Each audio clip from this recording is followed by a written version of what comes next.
Praise the lord. దేవునికి స్తోత్రములు. మన ప్రభువును రక్షకుడైన యేసుక్రీస్తు నామమున మీ అందరికీ వందనాలు. దేవునికి మహిమ కలుగునుగాక. పునరుత్థానుడు, సజీవుడు, నిత్యుడగు తండ్రి, సమాధానకర్త అయిన, ఆశ్చర్యకరుడు, ఆలోచనకర్త, బలమైనవాడు, బలవంతుడు అని ప్రభుకు బిరుదులు ఇవ్వబడ్డాయి. దేవునికి మహిమ కలుగును గాక. హల్లెలూయా చెప్దామండి. హల్లెలూయా. మరలా ఉదయకాల సమయంలో మీ ఎదుటికి ఇలా డైలీ బ్రెడ్లో రావడం ఎంతగానో సంతోషంగా ఉందండి. దేవునికి స్తోత్రములు. ఏమండి, ఈ దినవాక్యాన్ని మనము చదువుకుందాం. ఈ దినవాక్యంలో ప్రవక్త అయిన హోషేయ రాసిన పుస్తకం, హోషేయ పుస్తకము 6వ అధ్యాయము 6:6 చదువుతానండి. 6:6 హోషేయ గ్రంథము 6:6. నేను బలిని కోరను గాని కనికరమునే కోరుచున్నాను. చదువుతానండి మరలా. నేను బలిని కోరను గాని కనికరమునే కోరుచున్నాను. Praise the Lord. దేవుడు ఏం కోరుకుంటున్నాడండి? బలిని కోరుకోవట్లేదు, కనికరమును కోరుకుంటున్నాడు. దేన్నండి? కనికరము. అయితే లూకా సువార్తలో కొన్ని విషయాలు మనం చదువుకుందాం. 14వ అధ్యాయము లూకా 14 మొదటి నుండి కొన్ని మాటలు నేను చదువుతానండి. దేవుడు ఏం కోరుకుంటున్నాడో ఇక్కడ మనం చూద్దాం. విశ్రాంతి దినమున ఆయన భోజనము చేయుటకు పరిసయ్యుల అధికారులు ఒకని ఇంటిలోనికి వెళ్ళినప్పుడు ఆయన ఏమి చేయునో అని వారాయనను కనిపెట్టుచుండిరి. అప్పుడు జలోదర రోగము గల ఒకడు ఆయన ఎదుట ఉండెను. యేసు, విశ్రాంతి దినమును స్వస్థపరచుట న్యాయమా కాదా అని ధర్మశాస్త్రోపదేశకులను పరిసయ్యులను అడగగా వారు ఊరకుండిరి. అప్పుడు ఆయన వానిని చేరదీసి స్వస్థపరిచి పంపివేసి, మీలో ఎవని గాడిదనైనను ఎద్దైనను గుంటలో పడినడలా విశ్రాంతి దినమున దానిని పైకి తీయడా అని వారిని అడిగెను. ఈ మాటలకు వారు ఉత్తరము చెప్పలేక పోయిరి. Praise the Lord. హల్లెలూయా. ఏమండి, ఇక్కడ విశ్రాంతి దినమున, ఎప్పుడండి? విశ్రాంతి దినమున పరిసయ్యుల్లో ఓ పరిసయ్యుని ఇంటికి పోయాడు.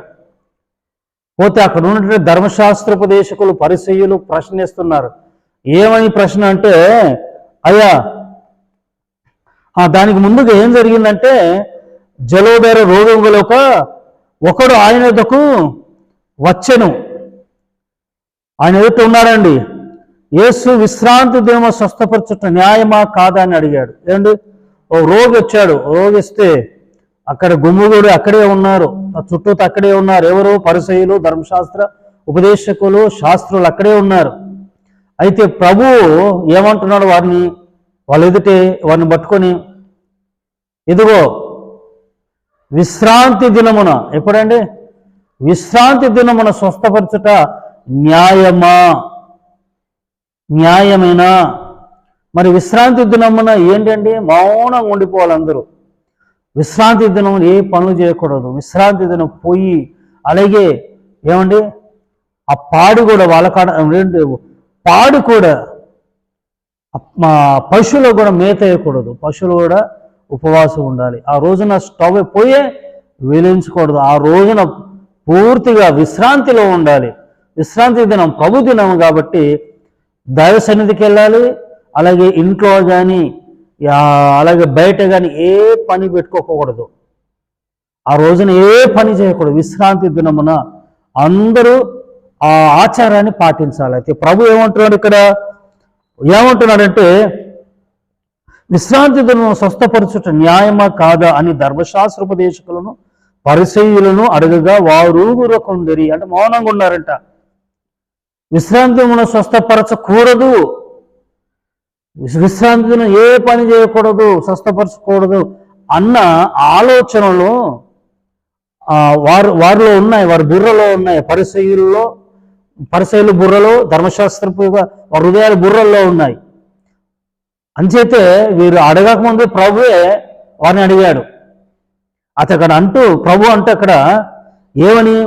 విశ్రాంతి దినమున ఏమండి మీలో ఏవని గాడిదైనను ఎద్దైనను గుంట్లో పడినలా విశ్రాంతి దినమున దానిని పైకి తీయడా?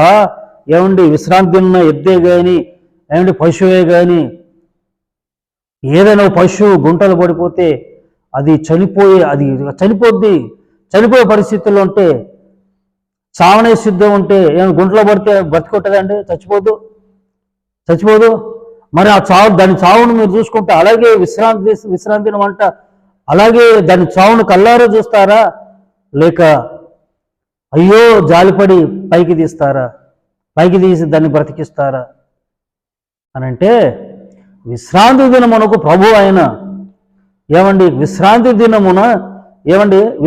దినమున ఒక పశువు చనిపోతా ఉంటే, ఒక వ్యక్తి చనిపోతా ఉంటే మాకు విశ్రాంతి దినము ప్రాముఖ్యం కానీ ప్రాణం కాదు అని అంటారా? అంటే కనికరం లేకుండా కఠినులుగా ఉంటారా? విశ్రాంతి దినము ఏమండి విశ్రాంతి దినమున ఏ పని చేయకూడదు కదా అని చనిపోతున్న ఇదిగో ఆ గుంటలో ఉన్న ఆ ఎద్దు అయినను ఆ పశువునను అది పడిపోయింది, గబగన పడిపోయింది, ఇక అందులో ఉండిపోతే చచ్చిపోద్ది. మరి చావనివ్వమంటారా? లేదే. కనికరమును నేను కోరుకుంటున్నాను. విశ్రాంతి దినమును కాదు, విశ్రాంతి దినం అది ప్రభు దినం, ఆయన దినము. విశ్రాంతి దినం ఆయన ప్రభు అన్నాడు. చనిపోయే ఆ పశువుని బ్రతికించాలి కదా అని అంటున్నాడు. అంచేతే యోషయ గ్రంథంలో చదివాం కదండి, ఏంటది? నేను బలిని కోరను కానీ కనికరమునే కోరుచున్నాను. కాబట్టి ఉదయకాల సమయంలో దేవుడు కనికరాన్ని కోరుకుంటున్నాడు. విశ్రాంతి దినమునకు ఆయన ప్రభు విశ్రాంతి దిన ఎవరైనా ఆపదలు కష్టాల్లో ఉంటే ఆదుకోవడమే కనికరము. దేవుడు కనికరాన్ని కోరుకుంటున్నాడు కానీ కఠినత్వాన్ని దేవుడు కోరుకోవట్లేదు. కాబట్టి ఉదయకాల సమయంలో దేవుడు కనికరమును కోరుకుంటాడు, బలిని కాదండి. దేవుడు కనికర స్వరూపుడు. దేవుని కృప మీకు తోడైండునుగాక. ఆమేన్. చిన్న ప్రార్థన అండి. పరిశుద్ధుడా మహోన్నతుడగు తండ్రి, బలిని కోరుకునేవాడు కాదు, కనికరమునే కోరుకుంటున్నావు.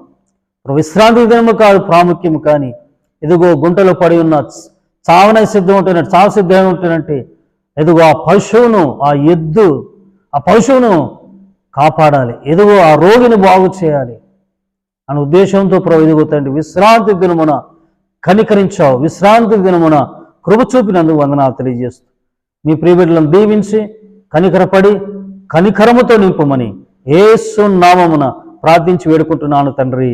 ఆమేన్. God bless you all. Praise the lord.